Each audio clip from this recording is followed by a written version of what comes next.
Deshaun Watson is one of the best quarterbacks of the last decade. From winning a national championship at Clemson to dueling it out with some of the best quarterbacks his rookie year, Deshaun Watson was poised for a great career. And obviously, he's taken off. He took the Texans to 2 straight playoff appearances. And this year, he had an MVP caliber season with 4,800 yards and 36 total touchdowns to just 7 interceptions. But obviously, we all know that he's unhappy with the Texans organization, and who the hell wouldn't be? Bill O'Brien traded away his best target, one of the best receivers in the league in DeAndre Hopkins. And as JJ Watt said, they honestly wasted this year. The defense hasn't been good. The receiving corps has been hampered by injuries. And if I'm Deshaun Watson, I want to leave too. So without further ado, my name is Anish Gupta. I'm from the Cold Hard Truth podcast, and let's get into it. Here are the top 5 teams that Deshaun Watson should go to. Now, before I get started in my top 5, I wanted to give a quick shout out to Washington football team. That would be my honorable mention. Now, with their first round pick, I really don't know what they're going to do. They could go after Zach Wilson, trade up for him, maybe Trey Lance, but I just think they're going to stick with maybe Taylor Heineke or get a quarterback in free agency that's a little bit cheaper. And with Ron Rivera and that young defense, I don't think they need to spend as much and go all out for a guy like Watson. But at number 5, it would be the New York Jets. Now, we all know how I feel about Sam Darnold, and we all know how I feel about Adam Gase. Those two have just not been good for this team. They're in dire need of a rebuild. But the thing is, why not start that rebuild with Deshaun Watson? You have a bunch of first-round picks. Obviously, you have 5 picks in the first 3 rounds this year and 19 total picks over the next 2 years. That's a lot of draft capital, and I'm sure the Houston Texans, who don't even have a pick this year, would desperately need it. So I think, a potential trade would be 2 firsts. Maybe even Sam Darnold would go along with it. But keep in mind, with this Jets team, it's a pretty good place to be in New York. And think about it. Watson can influence the new head coaching hire. And I think with a young offensive line led by Mekhi Becton, a pretty good receiving core in Denzel Mims, Jamison Crowder, don't forget Braxton Berrios. I think this is a poised and really good offense that he could join. Also a defense that's honestly getting better and better. It's always been good against the run led by Quinnen Williams. And I think Marcus May is a really good safety that you can build your secondary around. Not to mention that CJ Mosley is coming back after opting out last year. So I think the Jets would be a really interesting team for him to go to. Now, at number 4, it would be the Denver Broncos. Now, obviously, they have the 9th pick in this year's draft. And as we all know, John Elway has stepped down.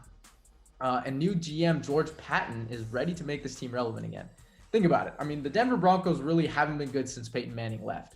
And I think the thing with that is they've just been trying to replace him through the draft, and it just hasn't worked. But Deshaun Watson is a surefire thing. We don't really know what we're going to get from Zach Wilson, or if Justin Fields falls to them at 9th, we really don't know what we're going to get from them. And obviously the Broncos haven't really developed quarterbacks since Peyton. So I think Watson is proven, and think about this core that he would be joining, because Denver was hampered by injuries this year. As you guys saw, me and Shrikar thought that this was one of the best teams coming into the year in the AFC, one of the most improved.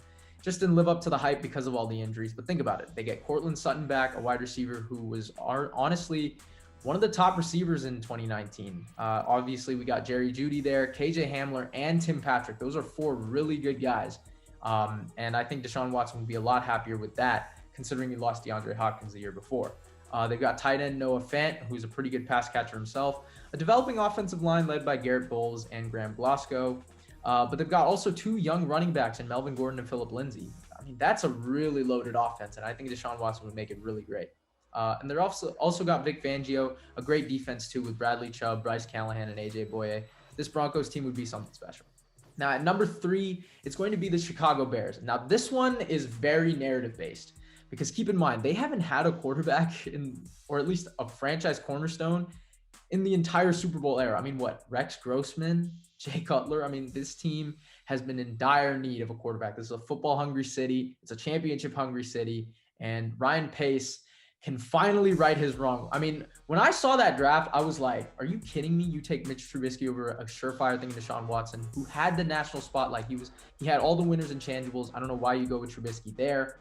But, you can finally right your wrong. It'll take a lot of capital. I know the Bears finally got over that Khalil Mack trade with no first-round picks over the last few years. But this is a championship caliber defense led by Khalil Mack himself. This might also incentivize star Allen Robinson to stay with them, because free agency is looming and he has not been happy with the quarterback play.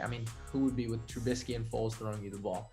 And it would give Watson a fresh start in a championship-hungry city. I really think he could take this team to new heights and compete with the Packers and the Vikings in the NFC North. So at number 2, it would be the Miami Dolphins. Now, they've got loads of draft capital. I mean, they've got 2 first-rounders this year, one of them being the number 3 pick, which is and should be the Houston Texans pick if they weren't stupid and gave up a lot for Laramie Tunsil. But, there are reports around that players don't believe in Tua. I mean, the players on the team are very skeptical about it. I mean, Brian Flores has been very,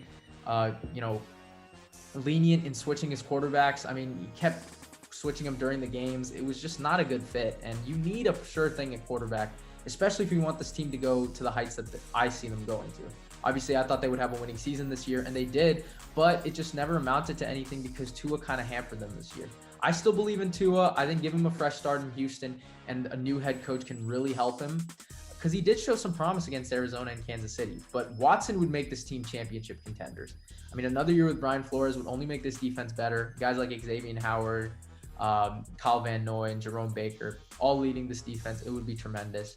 They could sign Fitzmagic to be a mentor. I don't know what the status is on him if he wants to retire yet. But hey, he'd be a good mentor for Watson. They've got a good receiving core led by Devontae Parker and Mike Gesicki. I think Devontae Parker would revitalize his 2019 season with Watson. I mean, could you imagine a 6'3" guy who, was one of the top leaders in contested catches this year with a guy like Deshaun Watson? Oh, man, that would be scary. And, a young running back in Myles Gaskin, who is a really good pass catcher, that would only help Deshaun Watson. I mean, we all saw what happened last year against the Bills in the playoffs. I believe it was Duke Johnson he found for that huge gain. So they would be one of the best teams in the AFC for years to come. I mean, Watson's only 25. This team would be something special. Now, at number 1, the team that Deshaun Watson could go to and would fit the best, I think, is the San Francisco 49ers. I mean, think about it. Watson with one of the best young play callers in the game today, Kyle Shanahan, they would have to part with one of the 4, though. Nick Bosa, Fred Warner, George Kittle, or Deebo Samuel. Now, it pains me to say this. It really does. But I think they would have to part with Deebo Samuel. Now, Watson would still have a great defense in San Francisco. It would, it would be going healthy into next year. I mean, they were ravaged by injuries. They were called the COVID 39ers. I mean, like they were just hampered by injuries. They've got a young running back core though in, Jeff Wilson Jr., Tevin Coleman, Raheem Mostert, just a lot of young guys. Also, pretty sturdy offensive line led by Trent Williams. I think it would be really good for Deshaun Watson to go there because they have a sturdy guy at left tackle. And we've seen, they've won 7 games despite having all these injuries. Watson would really take this team back atop the NFC West and possibly the NFC. I mean, think about it. You could argue he's a top 3 quarterback in the NFL. Sorry, top 4, maybe even top 3. I don't know. But, this team would be really dynamic. They still have some good receivers led by Brandon Ayuk. And, of course, George Kittle would still be there. So I think Deshaun Watson can take this team back to the NFC Championship and potentially the Super Bowl. So let me know what you guys thought. Was there any team I missed? I mean, Deshaun Watson could fit well anywhere. We all know how great he is. But let me know what you guys think. I mean, was there any team that I could have talked about? Was there anything I missed in these teams? Any potential, matchups or any great fits around these 5 teams? But again, this has been Anish Gupta. Let me know what you guys think down below. Again, we would really appreciate a sub down below as well. It only takes a couple seconds of your time. Thank you guys so much for watching, and we will see you next time.